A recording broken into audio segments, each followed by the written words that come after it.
Bien, esta ola de violencia que ha afectado principalmente a las mujeres y que registra hasta ahora 5 femicidios en solo el mes de enero es también nuestro tema de la mesa de análisis de esta noche. Por eso invitamos a la psicóloga Silvia Mesa, presidenta también de la Red Feminista contra la Violencia hacia las Mujeres, a quien quiero darle las gracias por acompañarnos en vivo esta noche. Doña Silvia, muchas gracias y buenas noches.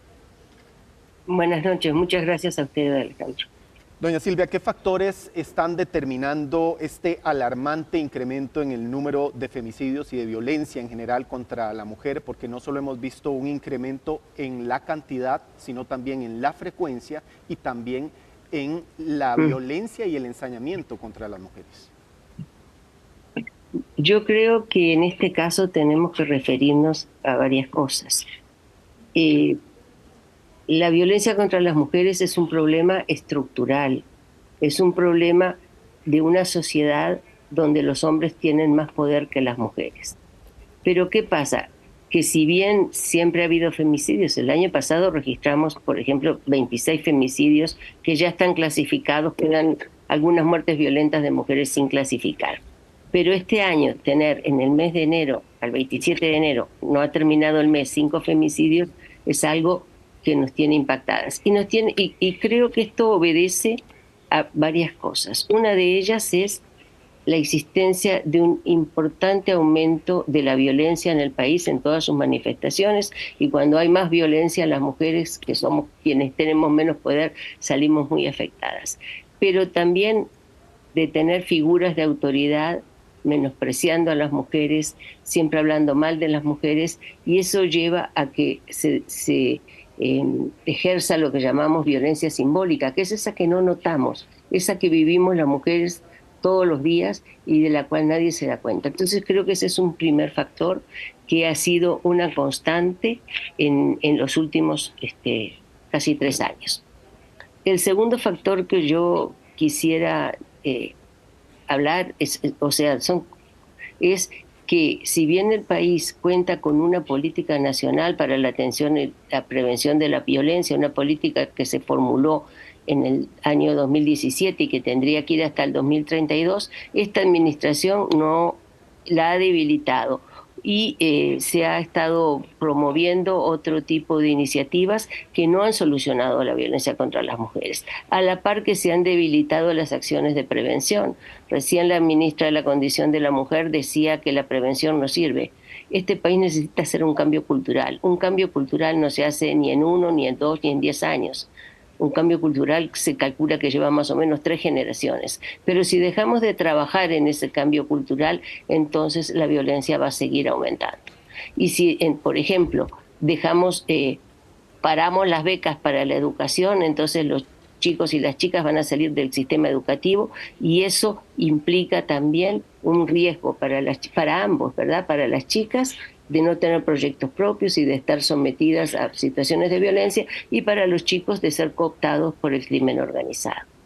Doña Silvia, también la preocupación que ocurre cuando llega una denuncia no se da por un hecho o un solo evento inicial, sino que es una secuencia ya acumulada de hechos. ¿Tienen alguna estadística o alguna idea de todos esos casos que no presentan una denuncia? Yo le diría que si tuviéramos una encuesta de violencia contra las mujeres actualizada, se lo podría contestar con mayor precisión, pero me voy a referir a la única encuesta nacional de violencia contra las mujeres que hizo la Universidad de Costa Rica en el año 2003.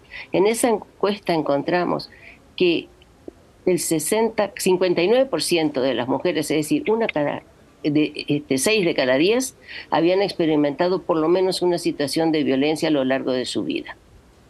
Y esto es gravísimo si vemos esa proporción.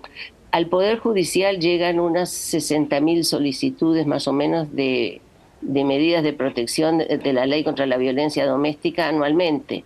Sin embargo, si llegaran la cantidad de mujeres que revelaría una encuesta, no podríamos atenderlas. La violencia contra las mujeres es como un iceberg, del cual solo vemos la parte que sobresale, pero no vemos esa inmensa masa de hielo que hay debajo. Bueno, esto es lo que nos está sucediendo con la violencia. Hay muchas mujeres que nunca buscan ayuda y no buscan ayuda por diversas razones, porque no creen en el sistema, porque les ha fallado muchas veces, porque eh, les dicen que esas son cosas de la familia, que los trapos sucios se lavan en casa, porque hay líderes religiosos que le dicen que tienen que aguantar, que eso es lo que les toca en la vida, ¿verdad? Por diferentes razones las mujeres no llegan, o porque no conocen dónde están los servicios, a dónde pueden ir, cómo pueden buscar ayuda. Entonces, por esas diferentes razones, muy pocas mujeres llegan a denunciar realmente las situaciones de violencia que viven. Doña Silvia, ¿cuáles son los delitos o los tipos más comunes de violencia que se presentan contra la mujer? O sea, los delitos más frecuentes que se presentan son delitos de incumplimiento de medidas de protección, por ejemplo. Ese es uno de los más frecuentes.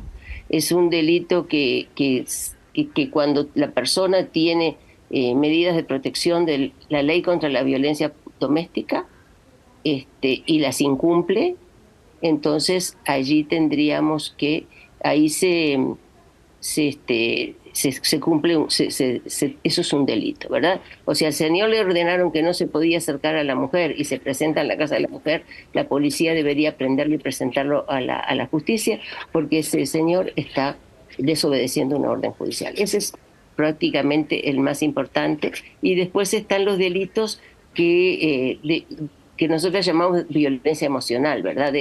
Son los delitos que denigran a las mujeres, digamos, que van, les dicen cosas que las ofenden, ¿verdad? Son las ofensas contra las mujeres. Doña Silvia, usted mencionaba la importancia de que esto es un tema cultural que hay que abordar desde muchas perspectivas también. Sin embargo, ¿por qué se sigue trasladando, y lo vemos muchísimo también cuando se dan estas noticias, por qué se sigue trasladando la responsabilidad de estos casos de violencia a las mujeres y no a los victimarios realmente? A mí me preocupa muchísimo eso, pero es bastante frecuente, ¿verdad? Nosotras vemos a veces cuando matan a una mujer que siempre hay quien dice, es que ella lo engañó, es que era una mala mujer. Una vez un agresor dijo en una entrevista que le hicieron, es que ella no me quería hacer caso, ¿verdad? O sea, tenemos una cultura en la cual muchos hombres, afortunadamente no todos, consideran que las mujeres son de su propiedad. Entonces, las mujeres les tienen que pedir permiso para ir a una reunión, hasta para ir a la clínica, a veces no las dejan ir a hacerse un Papá Nicolau. La cuestión de los celos, ¿verdad? O sea, es como que ella es mía y nadie más la puede ver y ella tiene que hacer lo que yo digo.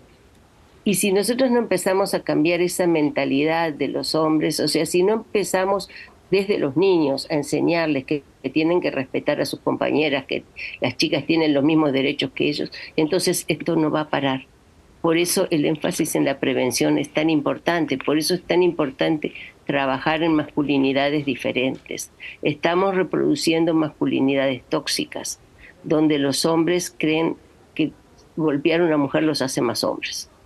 Entonces... Ahora doña Silvia, también, perdón que la interrumpa, distingue este tipo de violencia, este tipo de agresión, distingue las zonas geográficas. ¿Usted cree que se da con mayor, tal vez, frecuencia en las zonas rurales, o esto depende también de factores educativos, el grado de educación de las personas? ¿Son esos factores algo que incide? No depende del grado educativo, ¿verdad? Porque tanto pueden morir mujeres que son profesionales como mujeres que no han podido acceder a la escuela. Y si vemos, por ejemplo, nosotros hicimos, desde la red, mis compañeros hicieron un estudio que hizo un análisis de autopsias sociales de 28 femicidios del año 2020, y ahí encontramos que había mujeres profesionales que murieron de la forma más tremenda y que había otras mujeres que ni siquiera se investigaron, sobre todo mujeres pobres de áreas rurales. ¿Por qué? Porque los servicios están concentrados en las zonas urbanas, y entonces sí, en las zonas rurales hay más dificultades para acceder a servicios, pero creo que no hay una protección mayor ni un lugar donde haya más. Por ejemplo, Heredia había sido una provincia donde había pocos femicidios, ya tenemos 2 este año. Lo mismo en la escuela, también tenemos 2. Entonces, hay una distribución que es que no la podríamos identificar. Poderla identificar tendría que ser un estudio muy minucioso de cada año. Y no es constante, cambia mucho. Doña Silvia, también hay algunos factores que desestimulan o desincentivan a las víctimas a la presentación de denuncias cuando tienen alguna agresión. Por ejemplo, cuestionamientos sociales o por qué es que muchas veces o cómo podemos convencerlas para que levanten la mano, pidan ayuda, ¿verdad? Y no se queden sin hacer la denuncia. Y particularmente porque hay casos, por ejemplo, los de violencia doméstica o agresión sexual, que no cuentan con testigos presenciales, ¿verdad? Entonces eso desestimula muchas veces o desincentiva a las mujeres para presentar denuncias. Sí, por esa razón, en el caso de la ley contra la violencia doméstica, en la solicitud de medidas de protección se pueden hacer sin pruebas y el juez la debería dar sin pruebas, o sea, con el testimonio de la mujer. Porque esa ley hizo inversión de la carga de la prueba para proteger. Luego, la persona a la cual se le ponen las medidas puede pedir una audiencia donde puede presentar pruebas de que no, pero en principio se le cree a la persona que pide las medidas. Yo creo que en cuanto a la desestimulación, era un poco lo que yo decía, que a veces creo que hay factores de la propia dinámica de la violencia, ¿verdad? Muchas veces las mujeres están en una relación violenta, intentan salirse. O sea, recién en uno de los casos decían que ella lo había sacado de la casa y después lo dejó volver. ¿Por qué es eso? Porque cuando las mujeres conocemos a un hombre y nos enamoramos de él, pensamos que nos encontramos el príncipe azul, digamos, del que nos hablaron cuando éramos niñas, por lo menos a las de mi edad. Y creo que todavía se siguen viendo las películas de Disney. Pero entonces, cuando ese hombre las golpea y ellas se enojan y tratan de separarse, él vuelve y les pide perdón y les dice que nunca más lo va a hacer y les dice que las quiere muchísimo y vuelven a encontrarse con ese hombre que conocieron y del cual se enamoraron. Entonces, se va produciendo un ciclo en el cual cada vez que se reconcilian, o sea, y yo no digo se reconcilian, que hay una tregua en esa relación violenta, ella pierde derechos y él solo promete. Entonces eso las va desempoderando y hace que muchas veces las mujeres no denuncien. Pero otra cosa es cómo las expone eso, porque de repente la familia le dice, dale otra oportunidad, o la familia de él se enoja con ella y dice que ella es la mala porque ella lo engañó, porque esto, porque lo otro. Y en realidad a mí lo que más me preocupa es cómo se justifica la violencia. O sea que muchas veces lo vemos mucho en las redes sociales, se dice, bueno, es que ella lo engañó y por eso él tenía derecho a matarla. Y ahora pasó recientemente con el caso de esta chica de San Ramón, que se han recibido, que era una relación impropia cuando comenzó, sí, pero que además se ha culpabilizado mucho a ella porque se había casado con este señor que era mayor que ella, pero que era porque el señor tenía plata y así la mantenía y le daba todos los gustos y que entonces ahora estaba embarazada y que no era del señor. Bueno, entonces la gente está culpabilizando a la chica en vez de decir, bueno, pero él la mató. Y no hay nada que justifique que la violencia y mucho menos un femicidio. Nada la justifica. Yo creo también, doña Silvia, que los medios de comunicación tenemos una responsabilidad muy importante en eso que usted está señalando, de educar también. Y por eso también quisiera cerrar la entrevista pidiéndole si puede aportarnos algunos ejemplos concretos de conductas que nuestra sociedad ha normalizado y que constituyen agresiones o abusos contra las mujeres. Bueno, yo diría, empezaría por los celos, ¿verdad? Los celos famosos son la gente piensa que los celos son una forma de mostrar amor. No, los celos son una forma de control, ¿verdad? El control mismo, cuando una mujer tiene que estar siempre disponible y contestarle el mensaje o atenderle la llamada en todo momento a su pareja. Y estoy hablando solo de violencia de pareja, no de otra forma de violencia. El que le tenga que pedir permiso para salir de la casa, para ir a la clínica, para ir a ver a su mamá, ¿verdad? Ese es otro tema que está normalizado. Que le tenga que pedir dinero cada día para todas sus necesidades, hasta para sus necesidades más íntimas, digamos. Y yo diría también el que él siempre la esté comparando, ¿verdad? Que le diga, bueno, vos no sabés hacer el arroz con leche como lo hacía mi mamá, ¿verdad? Ese tipo de conductas están muy normalizadas, se ven como normales y si las analizamos, a nadie le gustaría estar en el lugar de esa mujer que las está viviendo. Bien, doña Silvia, muchísimas gracias por su participación esta noche, de mucho valor para el análisis en nuestra mesa de análisis de Extra Noticias.